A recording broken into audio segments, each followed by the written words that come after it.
Selamat pagi anak-anak MEM, apa kabar pagi ini? Semoga anak-anak MEM tetap dalam keadaan sehat ya. Baiklah, pagi ini kita akan mulai pembelajaran kita. Masih tetap tema 1, yaitu pertumbuhan dan perkembangan makhluk hidup ya. Namun hari ini kita sudah masuk ke subtema 3 ya. Apa itu? Pertumbuhan hewan. Jadi di sini kita akan membahas tentang pertumbuhan hewan. Nah, adapun tujuan dari pembelajaran kita hari ini yaitu, perhatikan ke depan. Yang pertama, setelah mengamati gambar, siswa dapat menemukan kata atau istilah yang berhubungan dengan pertumbuhan ayam dengan benar. Lalu yang kedua, setelah mengamati gambar, siswa dapat menjelaskan makna kata atau istilah yang berhubungan dengan pertumbuhan bebek dengan benar. Yang ketiga, setelah mengamati, siswa dapat mengidentifikasi garis dan warna sebagai unsur karya dekoratif. Yang keempat, setelah mengamati gambar, siswa dapat menggunakan garis dan warna untuk membuat karya dekoratif dengan rapi. Ya, yang kelima, setelah mengamati contoh, siswa dapat menentukan hasil kali 2 bilangan cacah dengan hasil sampai 1000. Yang keenam, setelah mengamati contoh, siswa dapat memecahkan masalah sehari-hari yang melibatkan perkalian dengan benar. Oke, paham ya tujuan pembelajaran kita hari ini ya.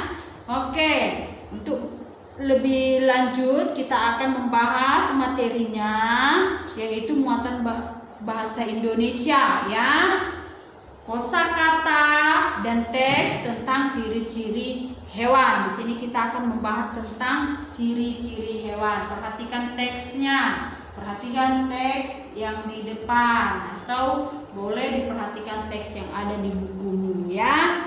Nah, apa judul teksnya? Persamaan dan perbedaan hewan di sekitar. Persamaan dan perbedaan ciri hewan di sekitar. Nah, coba lihat. Ada gambar apa yang ada di depan?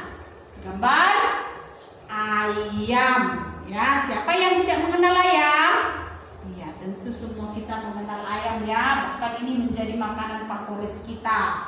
Lalu yang kedua, ada gambar apa? Gambar bebek ya. Nah, kita juga sudah mengenal bebek ya. Ini juga hidup di lingkungan sekitar kita. Jadi ini kedua hewan ini adalah jenis hewan yang hidup di lingkungan sekitar kita ya. Nah, yang pertama kita akan melihat persamaan dari antara ayam dan bebek ini. Kita akan melihat apa aja persamaannya ya. Yang pertama, persamaan antara ayam dan bebek. Ayam berkembang biak dengan cara bertelur. Bebek juga berkembang biak dengan cara bertelur. Berarti sama-sama bertelur ya. Lalu yang kedua, secara fisik ayam dan bebek juga memiliki persamaan. Misalnya, ayam memiliki 2 kaki, bebek juga memiliki 2 kaki. Lalu ayam memiliki sayap, bebek juga memiliki sayap. Lalu yang ketiga, ayam memiliki bulu yang menutupi tubuhnya, bebek juga demikian memiliki bulu yang menutupi tubuhnya ya. Itu adalah persamaannya. Lalu kalau ada persamaan maka ada perbedaannya. Apa aja itu perbedaannya? Perhatikan ke depan. Perbedaannya adalah dilihat dari paruhnya.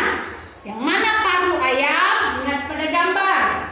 Ya, paruh ayam adalah mulutnya yang digunakan untuk memakan makanan. Itu disebut dengan paruh ya. Bagaimana bentuk paruh ayam? Paruh ayam lancip atau bisa dikatakan runcing ya, yang digunakan untuk memakan biji-bijian. biji-bijian. Ayam bisa dapat memakan biji-bijian ya, karena parunya lancip. Lalu perhatikan paru bebek. Paru bebek bentuknya seperti apa? Lebar. Ya, paru bebek yang lebar ini digunakan untuk memakan rumput dan serangga. Jadi paru bebek digunakan untuk memakan rumput dan serangga. Jadi perbedaan yang pertama adalah dilihat dari parunya. Paru ayam lancip, sedangkan paru bebek lebar. Lalu yang perbedaan yang selanjutnya, perbedaan yang kedua, dilihat dari kakinya, dilihat dari bagian kaki. Kalau kaki ayam berbentuk ceker, ya, digunakan untuk mengais tanah untuk mencari makanan, ya. Lalu kaki bebek bagaimana? Perhatikan kaki bebek bagaimana? Kaki bebek berselaput. Ini adalah selaput kaki bebek, ya. Kaki bebek berselaput. Mengapa kaki bebek berselaput? Untuk memudahkan bebek berjalan di lumpur, karena bebek ini paling senang di lumpur-lumpur ya. Jadi supaya tidak licin, maka kaki bebek ini berselaput. Oke, paham sampai di sini? Paham sampai di sini anak-anak mem? Oke, harap semua bisa paham ya. Untuk lebih memahaminya, silakan kerjakan halaman buku penamu halaman 56. Ada 3 pertanyaan ya, 1, 2, dan 3. Jelaskan ciri-ciri ayam dan bebek. Lalu cerita yang kedua, ceritakan persamaan dan perbedaan ayam dan bebek. Lalu yang ketiga, ceritakan ciri hewan lain yang pernah kamu jumpai. Hewan lain, hewan selain dari ayam dan bebek tadi ya. Ya, oke, nanti selesai kirim ke WA Mem. Oke, baiklah, kita lanjut ke SBDP, muatan SBDP ya. Mengenai apa? Yaitu mengenai unsur-unsur dalam gambar dekoratif. Ya, perhatikan ke depan. Unsur-unsur dalam sebelum kita mempelajari tentang unsur-unsur dalam gambar dekoratif, terlebih kita harus memahami dulu apa itu gambar dekoratif. Pengertian dari gambar dekoratif itu sendiri agar kita tidak salah paham ya. Kan? Gambar dekoratif adalah gambar hiasan dari gabungan beberapa bentuk motif dengan komposisi warna yang indah. Sekali lagi membacakan, perhatikan ke depan. Gambar dekoratif adalah gambar hiasan dari gabungan beberapa bentuk motif dengan komposisi warna yang indah. Itu dia ya, pengertian dari gambar dekoratif ya. Itu wajib kita pahami karena itu nanti bisa keluar di ujian ya nak. Oke, apa aja unsur-unsur gambar dekoratif itu? Ada 3 unsur yang terdapat pada gambar dekoratif. Yang pertama, unsur garis. Yang kedua, ada unsur bentuk. Yang ketiga, ada unsur warna. Baiklah, saya akan menjelaskan satu persatu dari ketiga unsur ini. Yang pertama, perhatikan ke depan, unsur garis. Unsur garis ada 4. Yaitu yang pertama, garis lurus. Kamu lihat bentuk dari garis lurus ya. Ini dia. Ciri-cirinya kamu lihat. Oke, yang kedua, ada garis setengah. Ada garis lengkung setengah. Perhatikan, lengkung setengah. Lalu yang ketiga, ada garis zigzag. Ya, yang ketiga ada garis zigzag dan yang keempat ada garis gelombang. Jadi bisa kamu perhatikan, bisa kamu bedakan antara dari keempat garis ini ya. Jangan sampai salah ya. Ini keempat garis ini akan muncul di gambar dekoratif. Oke? Nah, lalu yang kedua ada unsur bentuk. Bagaimana yang disebut dengan unsur bentuk? Unsur bentuk ini ada bentuk persegi. Perhatikan, ini adalah bentuk persegi. Sisinya sama. Lalu ada bentuk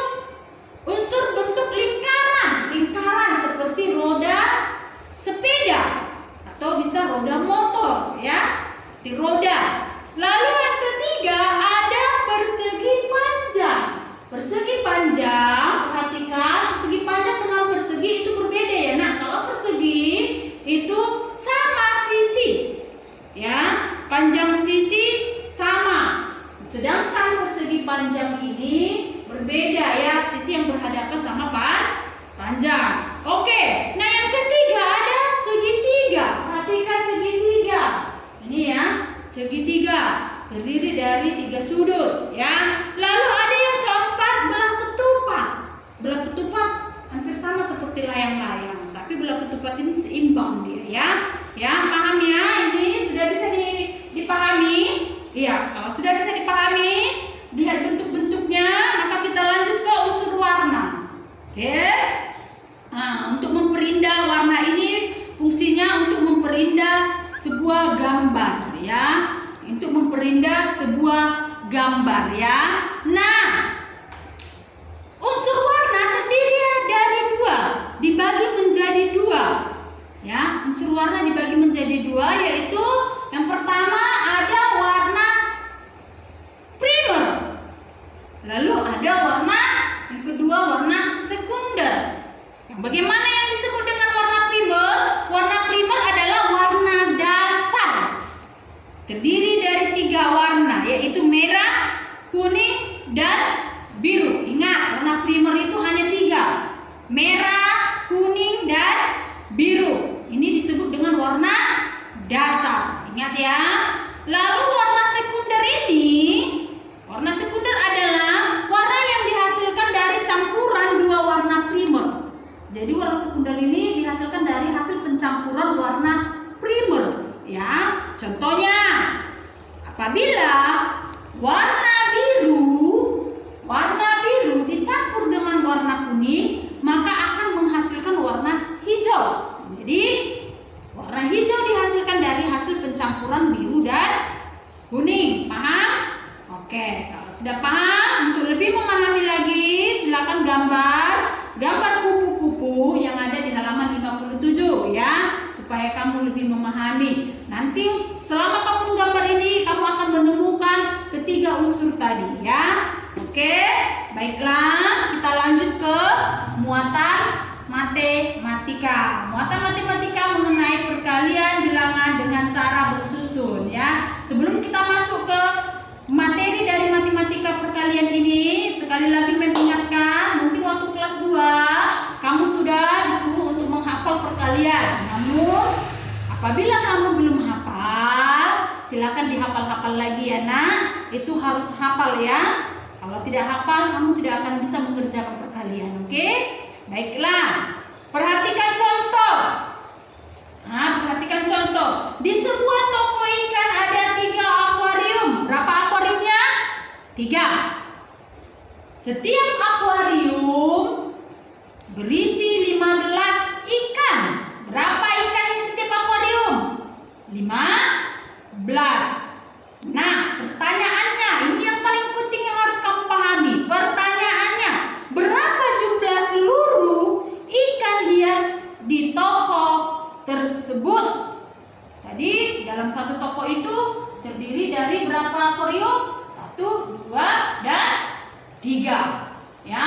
Lalu setiap akuarium terdiri dari 15. Nah, ini bisa dikatakan, bisa diselesaikan dengan cara 3 kali 15. 3 kali 15. 3 akuarium berisi 15 ikan dari setiap akuarium. Maka 3 kali 15. 3 kali 15-nya. Jumlahkan sebanyak 3 kali 15-nya. 15. Akuarium pertama 15. Akuarium kedua 15. Akuarium ketiga 15. Maka jumlahkan 15 tambah 15 tambah 15, hasilnya 45. Maka 3 kali 15 sama dengan 45. Mudah tidak? Mudah kan? Iya, pelajaran perkalian itu sangat mudah. Apalagi kalau kita sudah hafal perkalian. Sangat mudah sekali ya. Oke, itu untuk contoh pertama. Contoh kedua, ada 2 cara bersusun panjang dan bersusun pendek. Ya, contohnya 234 dikali 4. Nah, 234 dikali 4 bisa kita selesaikan dengan cara yang pertama, cara bersusun panjang. Perhatikan contoh cara bersusun panjang ya. 200 cara bersusun panjang, susun ke bawah. 234 dikali 4. 4-nya harus pas di posisi satuan karena 4 itu adalah satuan ya. Lalu kalikan. Perhatikan. 4 kali 4 berapa? 16. Tulis semuanya. Tulis semuanya. 16. Tulis semuanya ya. Sesuai dengan letak-letak yang ada di depan ya. Perhatikan. Lalu setelah 4 kali 4, lanjut ke 4 kali 3. 4 kali 3 berapa? 12. Tulis karena 3 posisinya di puluhan, maka kamu tulis angka 12 itu di posisi di angka puluhan. Ya. Nah, di belakangnya kamu tambahin 0 untuk satuannya. Ya, berarti di angka 6 yang di atas itu adalah 0. Ya, jadi yang kamu tulis 120. Namun 4 kali 3 itu 12 ya. Lanjut 4 kali 2. 4 kali 2 berapa? 8. 8. 2 itu posisinya di mana? Ratusan. Maka 8 itu letakkan pas di bawah ratusan. Pas di bawah ratusan. Nah, yang belakangnya isi karena ratusan terdiri dari 3 bilangan atau di belakangnya ada 2 bilangan, maka ganti bilangannya itu jadi 02. Ya, paham? Setelah itu jumlahkan. Maka dapatlah hasilnya 936. Oke, itu untuk cara bersusun panjang. Paham? Oke, kalau paham kita lanjut ke cara bersusun pendek. Perhatikan cara bersusun pendek. 234 dikali 4. Posisi 4 tadi harus sejajar dengan 4-nya. Karena dia berada pada bilangan satuan ya. Oke, kali. Lihat tempatnya ya, perhatikan ke depan. Yang pertama kamu kalikan satuan dengan satuan. Berarti 4 kali 4. Berapa 4 kali 4? 16. Ya, 16. Oke, ada 2 bilangan. 16, 1 dan 6. Yang ditulis mana? Satuannya. Jangan salah ya, Nak. Yang ditulis satuannya. Satuannya bilangan berapa? 6. Maka tulis 6 di bawah satuan. Yang satunya lagi simpan. Tapi jangan dilupakan. Ya, sudah ditulis. Lalu 4 kali 3. Kalikan kepuluhannya. 4 tadi kalikan kepuluhannya. 4 kali 3 berapa? 12. Ya, kalikan 4 tadi kepuluhannya. Maka 4 kali 3 berapa? 12. Ingat, tadi kamu ada menyimpan satu bilangan 1 ya. Kamu simpan tadi 1, maka 12 ditambah 1 yang disimpan menjadi berapa? 13. Yang ditulis bukan kamu tulis 13-nya semua, tapi yang ditulis hanya bilangan terakhir yaitu satuan. Satuannya berapa? 3. Tulis 3. Satunya kemana, Mem? Simpan. Ya, setelah simpan, lanjut kalikan lagi ke ratusan, bagian ratusannya. 4 dikali 2. Berapa 4 kali 2? 8. Ya, tadi ada bilangan yang kamu simpan, ada 1. Maka 8 ditambah 1 9. Nah, tulis di depan di bagian yang ratusan ya, di pas di bawah ratusan. Maka hasilnya 234 dikali 4 936. Nah, perhatikan, coba bedakan antara cara bersusun panjang dengan cara bersusun pendek. Hasilnya sama, caranya saja yang berbeda ya. Oke, untuk lebih memahami silakan kerjakan halaman 59 Bu Penamu ya. Setelah kamu selesai halaman 59 sampai halaman 60 ya. Setelah selesai kamu kerjakan, foto dan kirim ke WA Mem ya. Kalau kurang paham boleh ditanyakan. Oke? Bisa mengerti sampai di sini? Baiklah. Penjelasan hari ini kita akhiri. Terima kasih dan selamat mengerjakan. Bye.